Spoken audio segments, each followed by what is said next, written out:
How do I look? I could cry salty tears.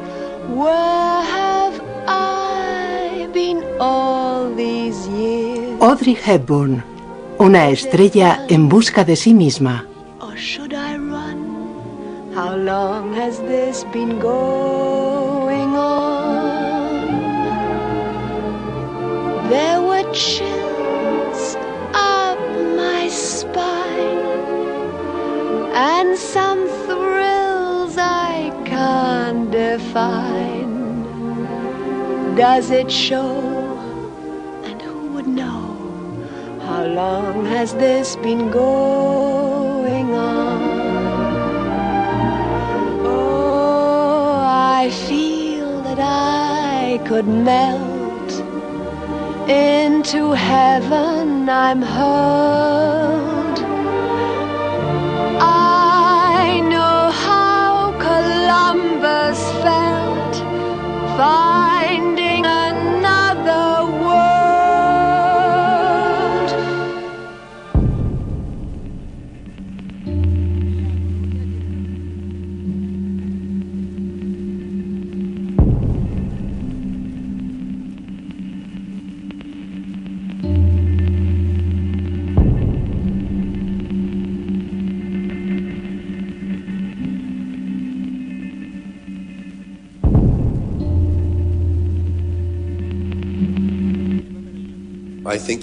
Creo que debido a su carácter, todo le producía una profunda emoción. Era una mujer muy tierna que se caracterizaba sobre todo por su compasión y capacidad para ponerse en el lugar de los demás. Por eso creo que cuando fue a Sudán, a Somalia, a Etiopía, a esos países donde la gente sufría tanto, el shock debió de ser sobrecogedor porque era una mujer que lo sentía todo. Supongo que incluso para los médicos y las enfermeras aquello sería muy duro, pero desde luego no puedo ni imaginar lo que debió suponer para ella. I'm in such a lovely state. Come on, Dover! Move your blooming arms! Can one kiss? It's all in the family. Do all of this?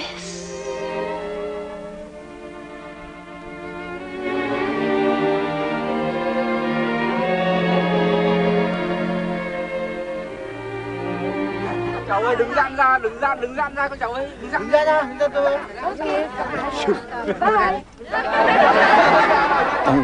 En una o dos ocasiones alguien se refirió a Audrey llamándola Santa Audrey, y eso la enfadó muchísimo, casi hasta el extremo de querer dejar aquellas colaboraciones, porque no quería que la gente confundiera sus motivos.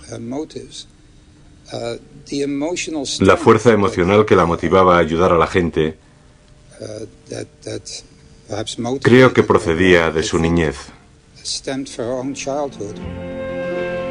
Nacida en 1929 en Bélgica, Audrey Hepburn se crió en la ciudad holandesa de Arnhem. Su madre es la baronesa Ella van Heemstra. Su familia está relacionada con la Casa Real holandesa y su domicilio, el castillo de Doorn, acogió al último Kaiser alemán en el exilio, que acabaría adquiriendo el edificio. Desde muy temprano, la estricta educación victoriana a la que fue sometida y el abandono de su padre harán que la joven Audrey se refugie en su propio mundo y se embarque en una búsqueda de grandes sentimientos. Poco después, con la llegada de las tropas alemanas de ocupación, conocería lo que es el miedo y la compasión.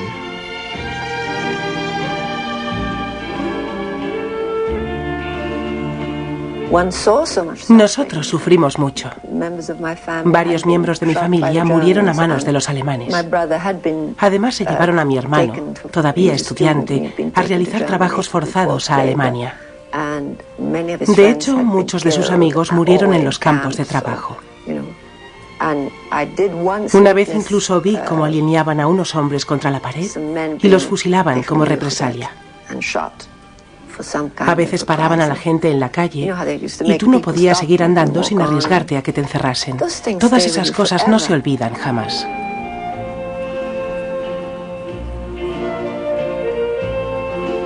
En 1944, en un Arnhem totalmente destruido por los bombardeos, tuvo su primer encuentro con el Fondo de Ayuda a la Infancia de la ONU, que se encargaba de abastecer de alimentos a la ciudad. Pasó la guerra en Arnhem, ¿verdad?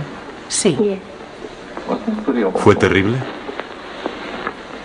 Sí, bastante.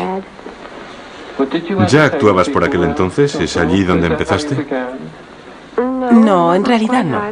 Cuando mi familia decidió establecerse allí, me apunté a una escuela de ballet. No sabíamos cuánto iba a durar la guerra, así que me apunté a ballet y aprendí a bailar. Después, en 1944, un año después del final de la guerra, fue cuando comencé a actuar en público.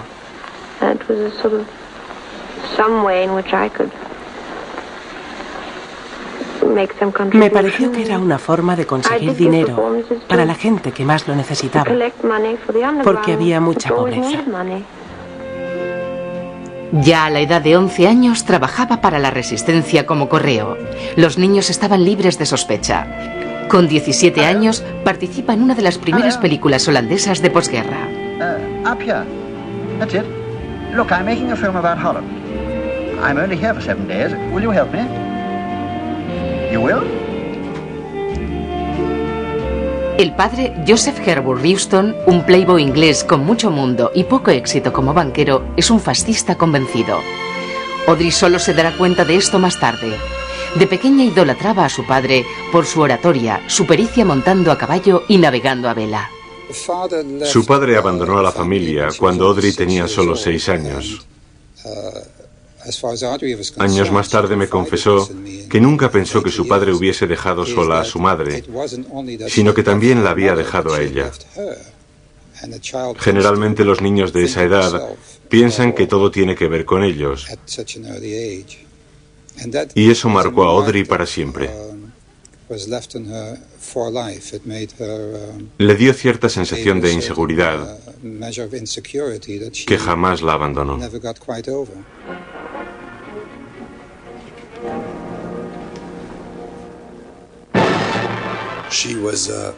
Estaba trabajando en una película francesa que vi por primera vez hace solo unos meses. La película se llamaba Monte Carlo Baby. Se rodó en francés e inglés. Ella interpretaba a una actriz que está rodando una película en París y deja a su hijo, a su bebé, en una especie de guardería. A partir de ahí se producen una serie de confusiones. Alguien viene a recoger a un niño, pero se lleva el bebé de Audrey por error. Y esto ocurre porque la encargada de vigilar la guardería no está, y en su lugar han dejado a cargo a una chica sin experiencia. Se llevan el bebé, que acaba formando parte de un maravilloso grupo de jazz que va camino a Monte Carlo. Es una especie de comedia de equívocos maravillosa, y ella estaba muy bien.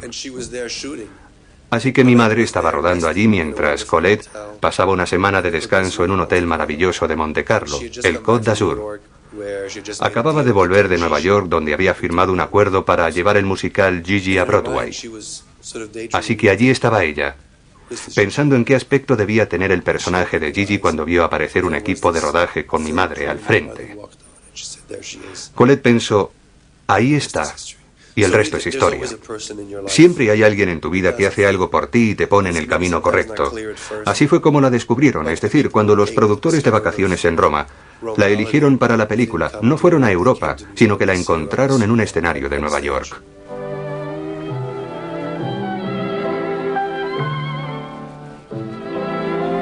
Pruebas de vestuario y de cámara para Vacaciones en Roma, la primera producción importante de Audrey Hepburn. No se imagina que esta película llegará a ser un éxito mundial que la convertirá en uno de los mayores mitos del siglo XX.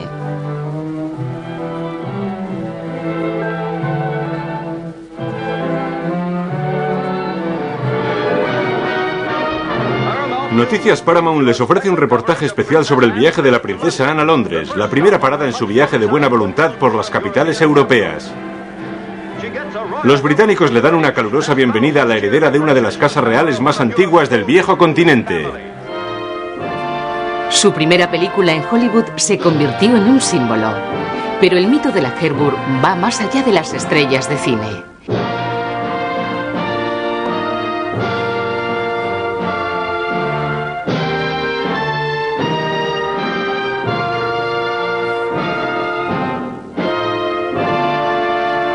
Ella se cree a sí misma en los años 60 y 70. Pasa a ser una especie de realeza del cine. Su aura corresponde al ideal de la realeza y esa es también una de las razones por las que se la admira tanto en todo el mundo.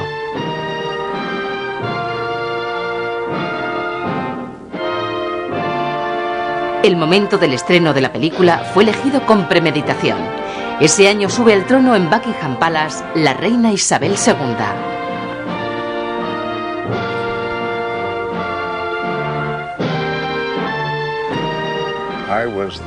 Me considero uno de los hombres más afortunados del mundo por haber rodado con Audrey su primera película, Vacaciones en Roma.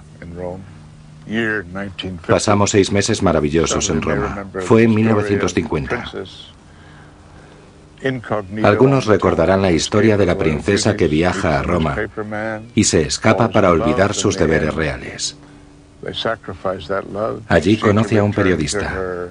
Los dos se enamoran, pero al final deben sacrificar ese amor.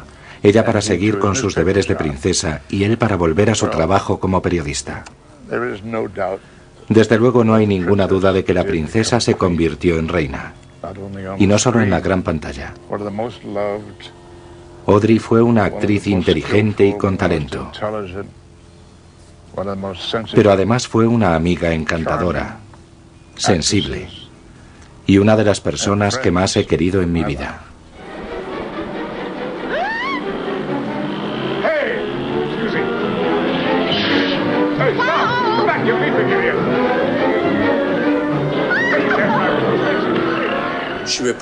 Representaba todo lo que tenía que ver con lo emocional más que con el mundo de la atracción sexual.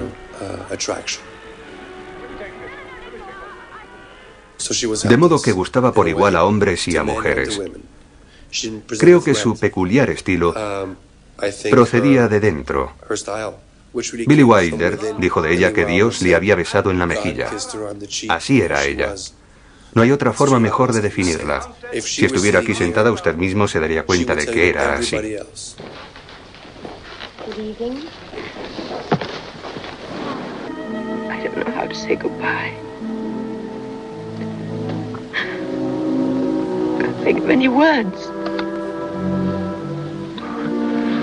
Don't try.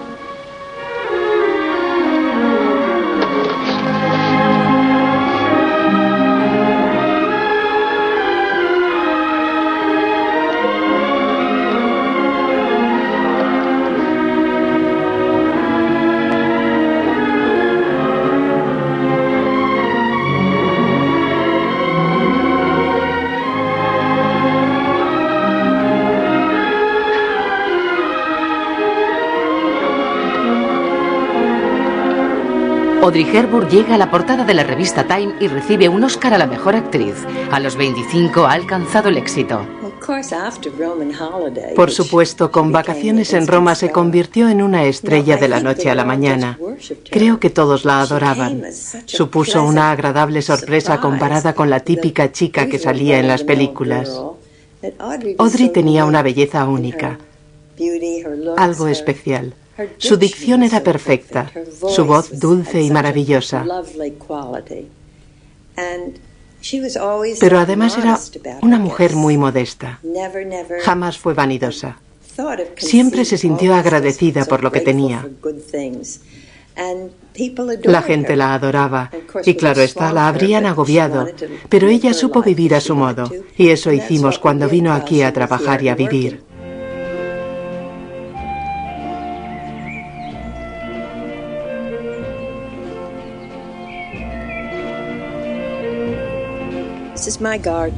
Este es mi jardín.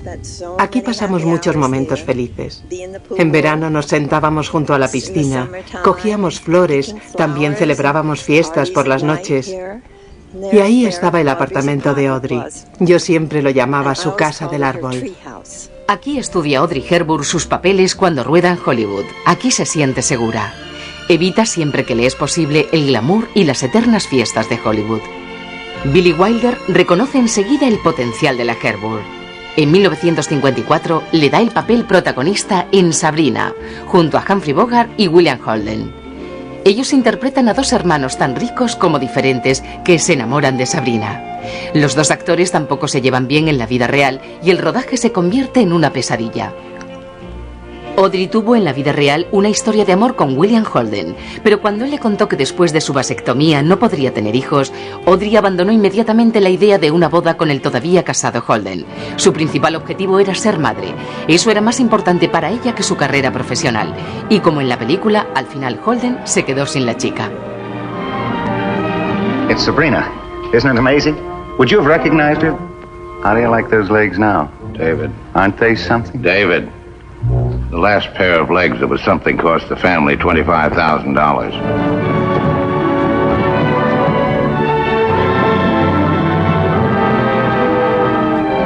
Oh, Sabrina, where have you been all my life? Right over the garage.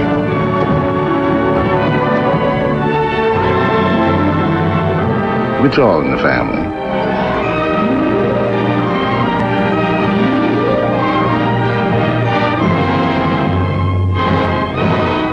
How about that, Jim? That's enough, David. Oh, I thought it was common knowledge about you and Sabrina.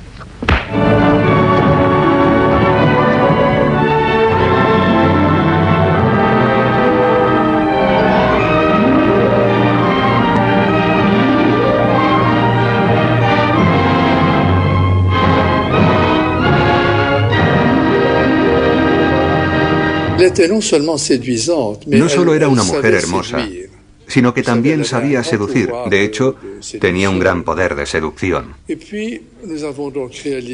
Tras diseñar todos los vestidos para la película, esta se estrenó con gran éxito. Y enseguida Audrey comenzó a trabajar en otra película llamada Una cara con Ángel, con Fred Astaire. Y bueno, a partir de entonces, Audrey siempre pidió que la vistiera yo en todas sus películas. D'être habillé par moi. Wider than a mile, I'm crossing you in style someday.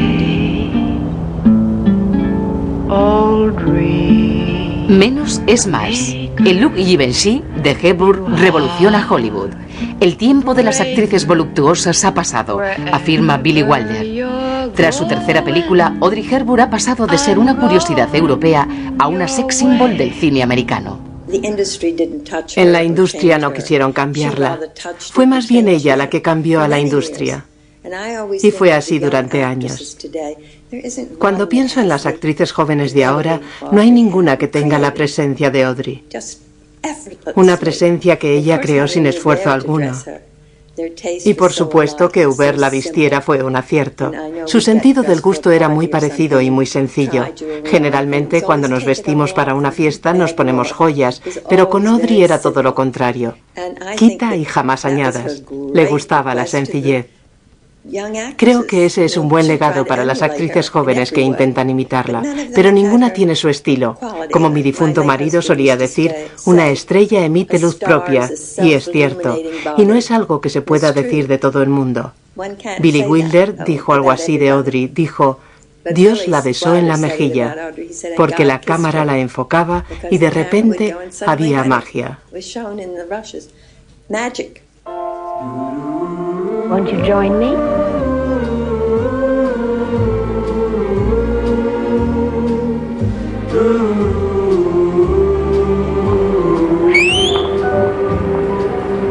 I never could do that.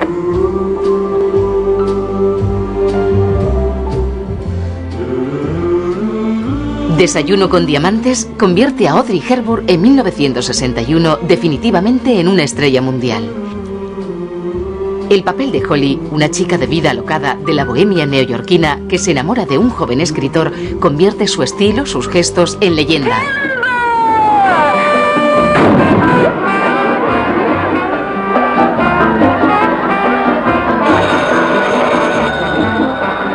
Yes.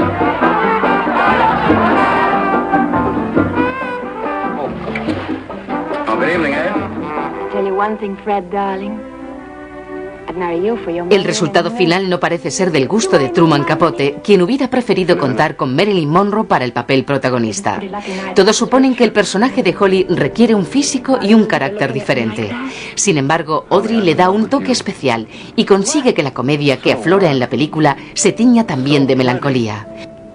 Una melancolía que casi siempre pasa desapercibida a los ojos del espectador, pero que está cada vez más presente en su vida.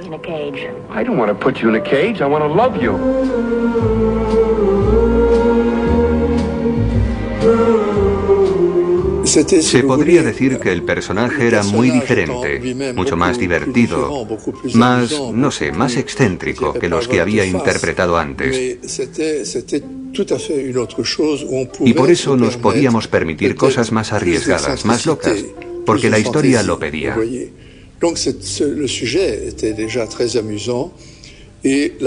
Audrey, que ya conocía la historia y el personaje porque había estado trabajando en él, trabajó con el director y conmigo para decidir qué tejidos irían mejor, qué bordados, teniendo en cuenta la luz, los accesorios. Me resultaba muy divertido pensar en una mujer vestida con un vestido de noche y gafas de sol.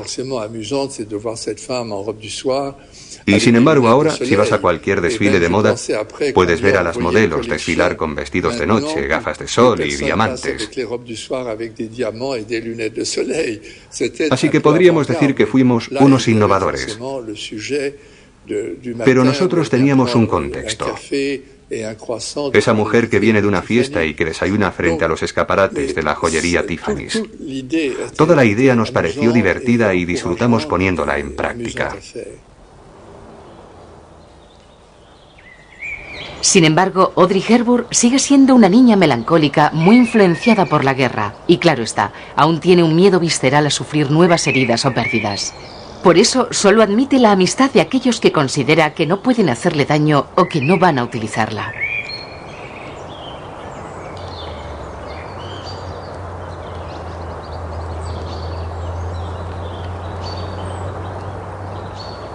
Aquí, en este jardín, ensayó a menudo con Robert Wagner, su pareja en la película Pluma Blanca.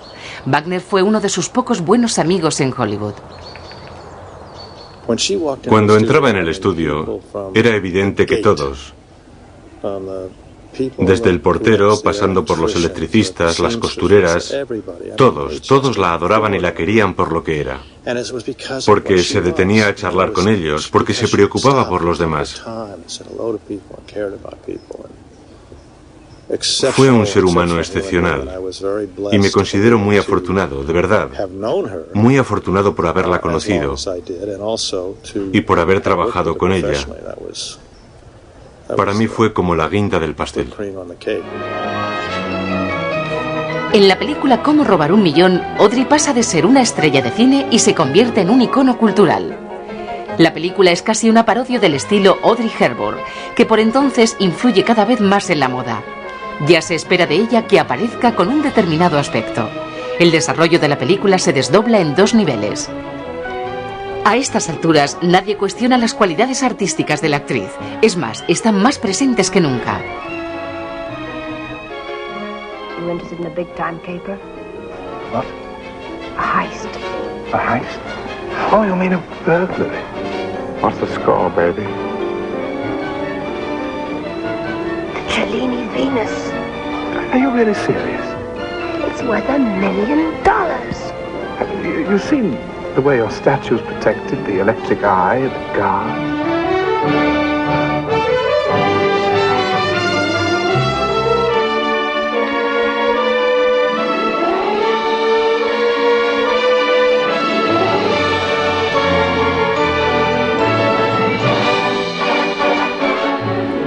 La técnica es... En cuanto ves a alguien actuar, lo ves. Ah, sí, está actuando. Jamás vi eso en Audrey. Jamás me pareció que actuara. De hecho, creo que se limitaba a ser ella misma. Asimilaba todo el material y después aportaba rasgos de su carácter, sobre todo su sinceridad, sus ganas de aportar verdad a su trabajo. Siempre intentaba dar con aquello que dotara de credibilidad a sus personajes. Jamás me pareció que actuara. Jamás. El ser capaz de leer un guión y que parezca que es la primera vez y aportar esa frescura,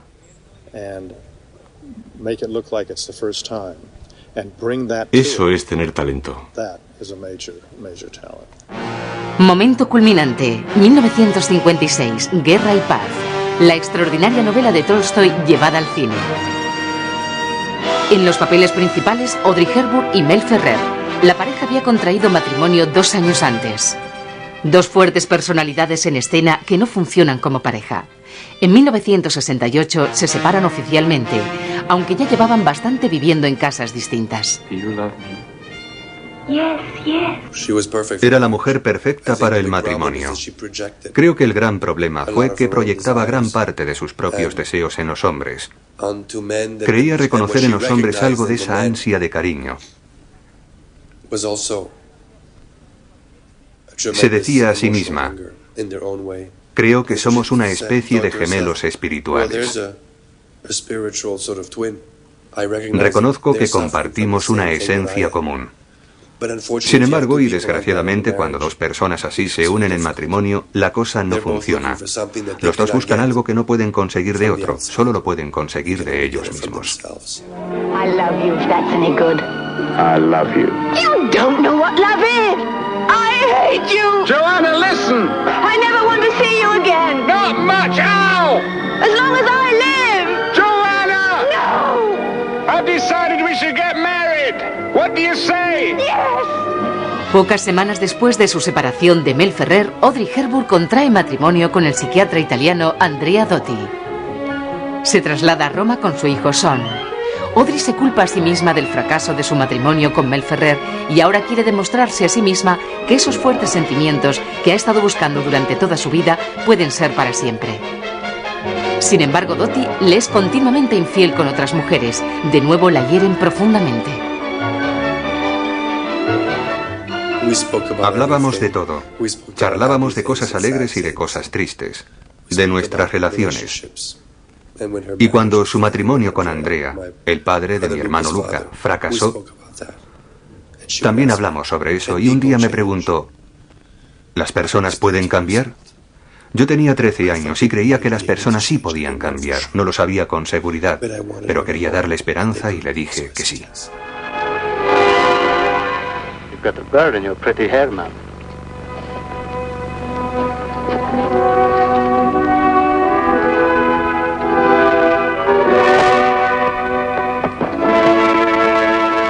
En 1982, Audrey Hepburn se vuelve a separar. Sigue considerando más vulnerables a los hombres que a las mujeres. Y cuanto más la hieren a ella, más necesidad siente de proyectar su amor hacia los desamparados.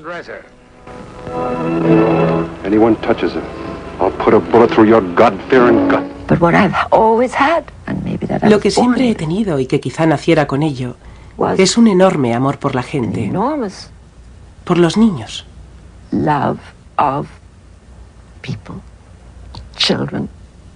Me gustaban cuando era niña. Recuerdo que le sacaba los colores a mi madre cuando intentaba sacar a los bebés de sus cochecitos cuando íbamos al mercado. Hacía ese tipo de cosas. Siempre soñé con tener mis propios hijos y creo que al final todo se reduce a una cosa. No solo basta con recibir amor, yo necesito desesperadamente dar amor. Siento una gran necesidad de dar amor.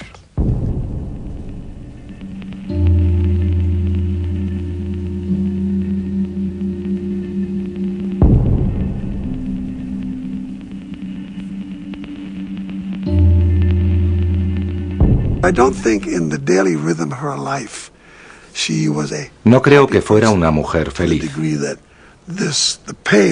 porque siempre le acompañaba un sentimiento de dolor por la desgracia ajena, que además le afectaba a la hora de tomar decisiones.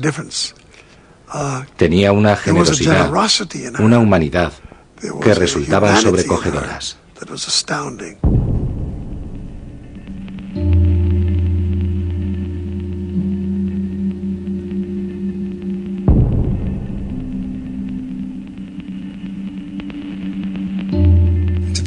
La manifestación de sus emociones era muy fuerte, desde mi punto de vista, claro. Viví con ella 14 años, así que debería haberme acostumbrado hasta cierto punto.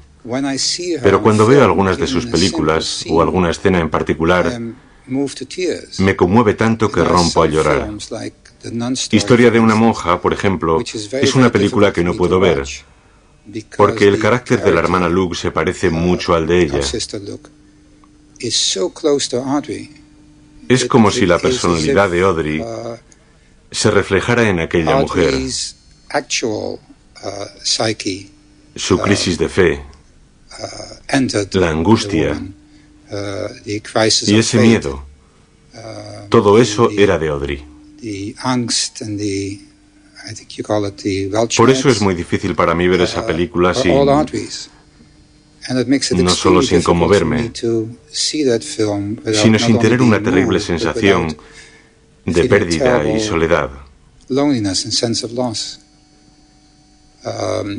Algo más frívolo, aunque profundo, como Desayuno con diamantes, me plantea menos problemas. Historia de una monja cuenta la historia de la hermana Lucas, enfermera y monja a la que su orden le encomienda servir en las misiones del Congo belga. Sister, have you considered the seriousness of what you're doing? Yes. Sister, is there nothing we can do? Nothing. Cuando descubre que no puede ayudar a las personas de un continente entero, sufre fuertes conflictos internos.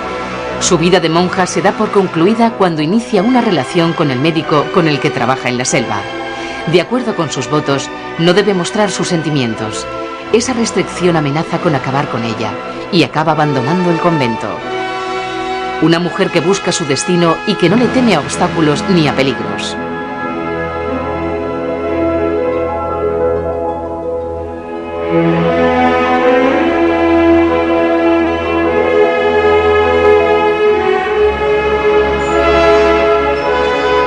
En ninguna otra película ha quedado plasmada tan fielmente lo que era Audrey Hepburn, su propia vida, su personalidad, sus deseos no cumplidos. Al fin y al cabo fue una mujer marcada por la guerra. Por eso se toma muy en serio el papel, estudia a fondo la vida y costumbres de las monjas y trabaja con todas sus fuerzas durante casi 4 meses en el calor asfixiante del Congo. You will be assisting Dr. Fortunati. He is a genius and a devil. But remember, he is also a man, a bachelor, and I'm afraid an unbeliever. La tristeza que la gente atribuye a Audrey, y de la que yo también era consciente, creo que formaba parte de su atractivo, aunque resulte un tanto extraño. Ese aspecto melancólico de su personalidad, ¿de dónde venía? Creo que la marcha de su padre y los años de guerra que siguieron tuvieron mucho que ver. Pero también la constatación de que hay muchas cosas en el mundo que van mal.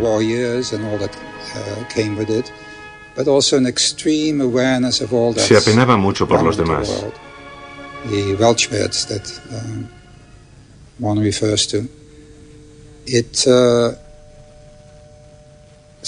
A veces, tras vivir juntos muchos años, me sorprendía queriendo cambiar eso.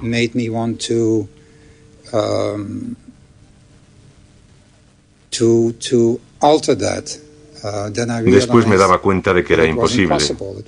Era una parte fundamental de su personalidad. Sé que aquella faceta de su carácter no fue algo fácil para sus 2 hijos. Porque si se portaban mal, por ejemplo, en lugar de regañarlos se refugiaba en sí misma y se entristecía.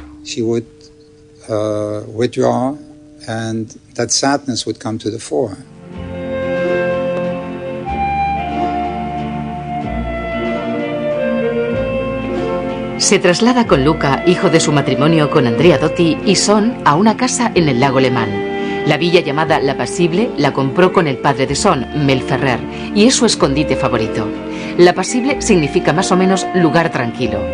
Sus muros del siglo XVIII actuaban como una pantalla protectora. El jardín, que ella misma había arreglado, era un paraíso, un lugar que no cambiaría por nada.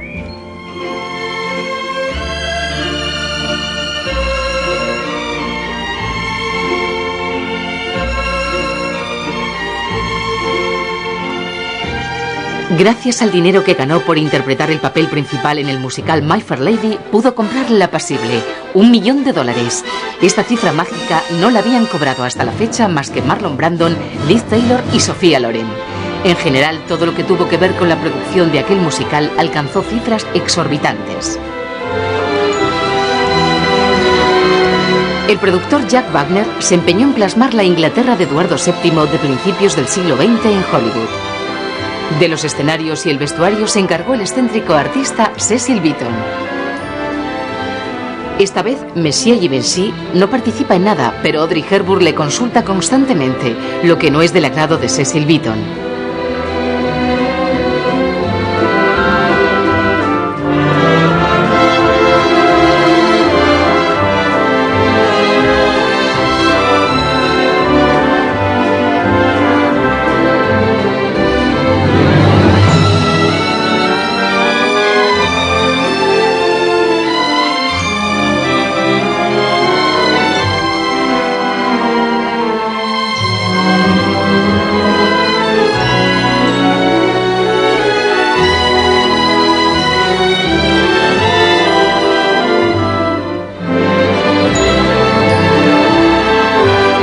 Siguiendo los bocetos de una legión de costureras, obreros e ingenieros trabajaron durante más de un año para conseguir el ambiente propicio que sirviera para contar la historia de la vendedora ambulante de flores Eliza Doolittle.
Cuando Audrey intervenía, su aportación era siempre inteligente.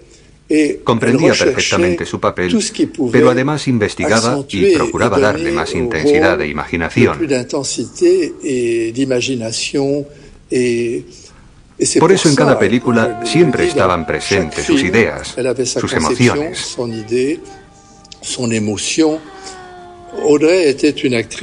Audrey era una actriz muy completa. Podía intervenir en tragedias como Historia de una monja,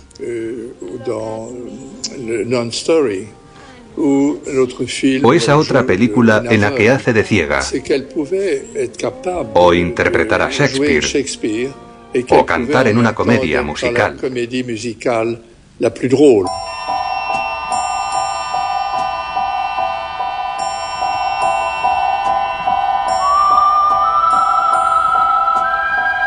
El thriller Sola en la oscuridad, en el que interpreta a una ciega, es uno de los mejores trabajos de Audrey Hepburn. El papel le proporciona la 5ª nominación a los Oscar. Perfeccionista como es, estudia durante meses con ciegos, aprende sus gestos y movimientos. Durante el rodaje adelgazó muchísimo, no solo por el esfuerzo físico, sino porque cada vez son mayores los problemas con su esposo Mel Ferrer, quien produce la cinta para la Warner Brothers. Las sesiones de casting del productor con jóvenes rubias aspirantes a papeles secundarios duraban demasiado, y los celos que sentía por el éxito de su mujer eran cada vez más insoportables. El rodaje se convierte para Audrey Hepburn en un infierno. Sin embargo, como actriz experimenta una profunda catarsis. Ahora sabe que puede interpretar lo que sea. Sin embargo, no rodará ninguna película en los 8 años siguientes.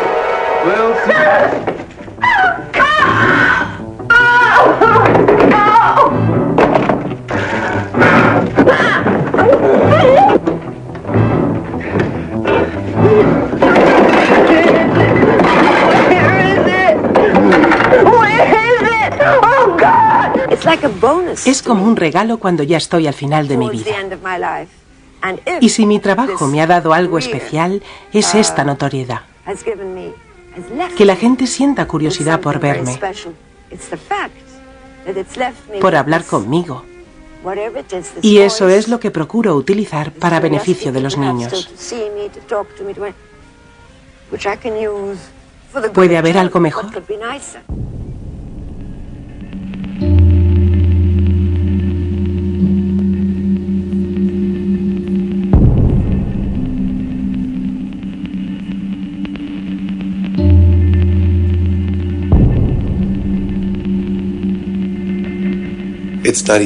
No es fácil ser actor porque tienes que mostrar mucho de ti como persona. Pero bajo ese esfuerzo yace una necesidad.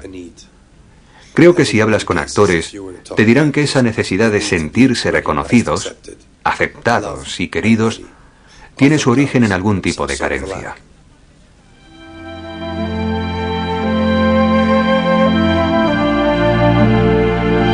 En 1976, Audrey Hepburn vuelve a la gran pantalla, con la historia de Robin Hood y su compañera Marian. Sean Connery es Robin Hood. Los hijos de Audrey Hepburn tienen 6 y 16 años. Hasta ahora no ha querido dejarlos solos ni durante un par de semanas.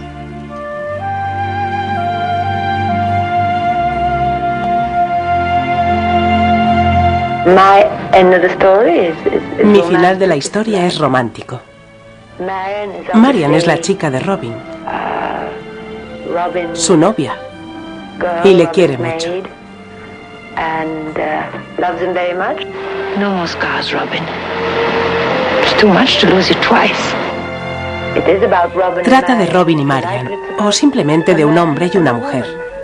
Es un guión precioso, una historia bonita, muy bien escrita. Me ha gustado mucho.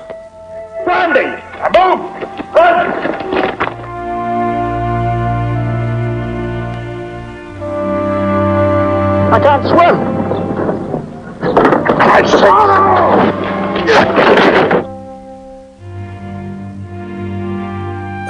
Era una mujer valiente y con esperanza. Jamás perdió la esperanza. Aunque le dolía todo aquello, todo lo que estaba experimentando, jamás perdió la esperanza.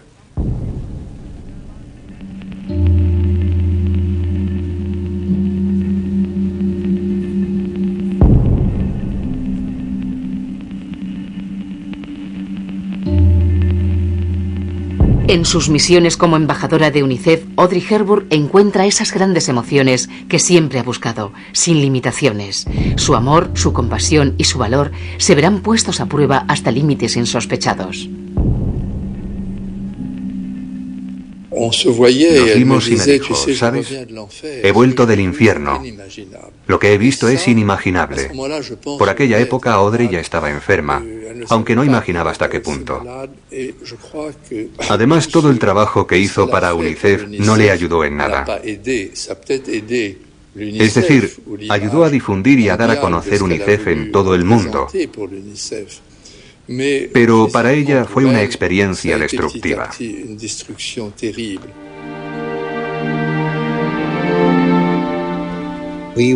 Pensábamos que estábamos preparados para lo que íbamos a ver, pero aquellas escenas de hambre y sufrimiento fueron demasiado.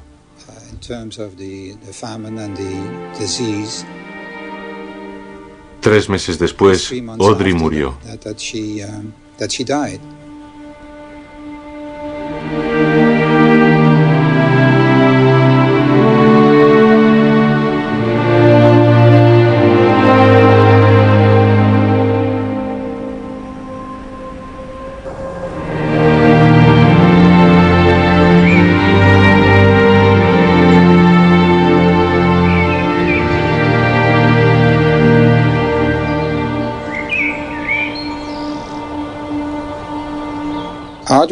Su reacción al caer enferma fue asombrosa.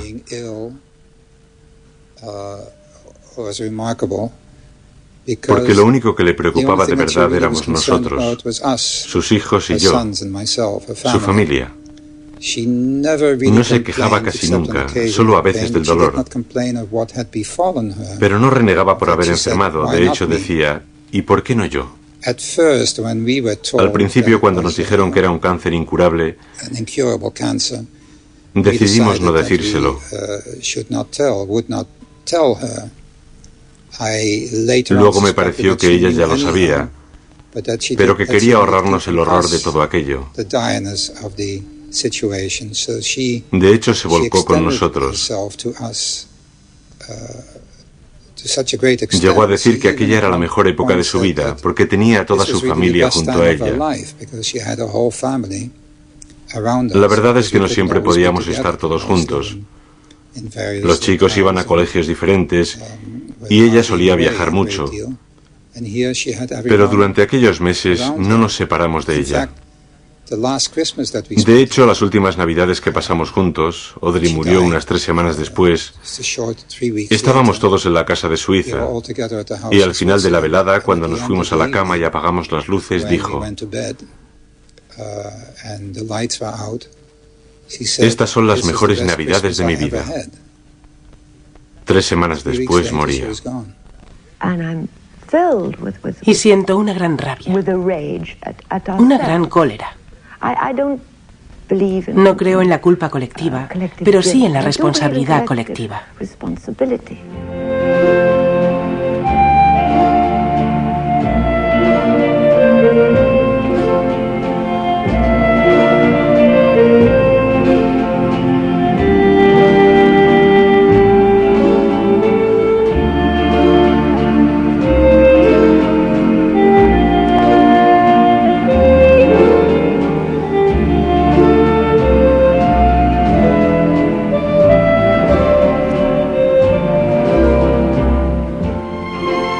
En noviembre de 1992, Audrey Hepburn vuelve por última vez a Los Ángeles.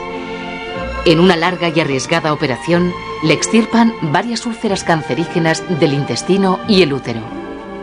Se recupera en casa de su amiga Connie Wall. Allí decide despedirse de sus mejores amigos. Rob y yo invitamos a los Peck y a los Wilder. Vinieron para despedirse. Su criada también estuvo y sus perros. Todo el mundo estuvo a su lado durante su enfermedad. Y un día Hubert le dijo que debería volver a casa. Todos nos despedimos de ella. Todos los que la queríamos, sus perritos a los que ella quería tanto, su criada Giovanna, que la había cuidado tan bien. Y todo acabó rápidamente.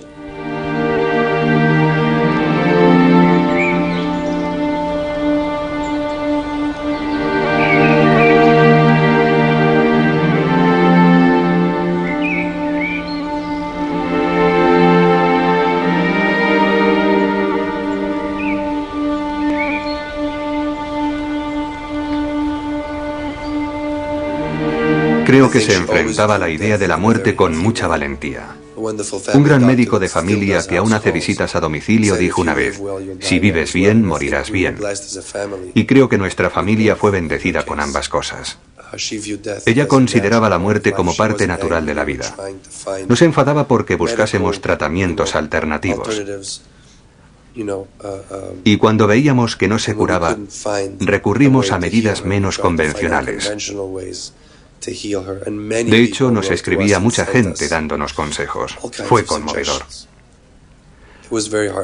Recibimos unas 25.000 cartas durante las últimas semanas.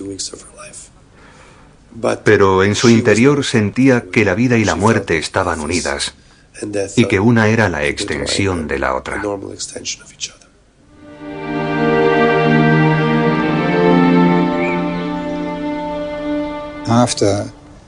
Después de ayudar a alimentar a millones de niños, ella se veía incapaz de comer. La alimentaban por vía intravenosa.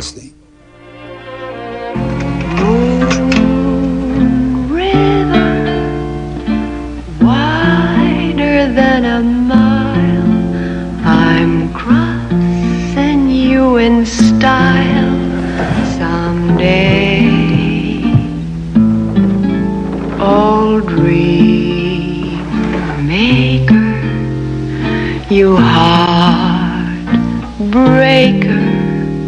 wherever you're going, I'm going your way. Tras la segunda operación le dije que ya no había más opciones. Se lo tomó con tranquilidad. Estaba decepcionada, pero nada más. No hubo lágrimas, no fue un drama. Y a partir de aquel momento fue feliz. Libre, en cierto modo. Ya sabes lo que va a pasar, así que eres libre para disfrutar de tu tiempo, para decir lo que quieras. A veces eso es lo mejor que la medicina moderna puede ofrecer, la posibilidad, una vez que estás desahuciado, de saber cuánto tiempo te queda. De esta forma no llegas un día y te dice un vecino que tu padre ha muerto aquella noche mientras dormía. Que para él sería genial, pero pierdes la oportunidad de despedirte. Nosotros tuvimos esa oportunidad como familia. Mr. Flanagan, what are you doing? Be quiet, Ariane. Be To see the world, there's such a lot of world to see. We're after the same rainbows and waiting round the bend.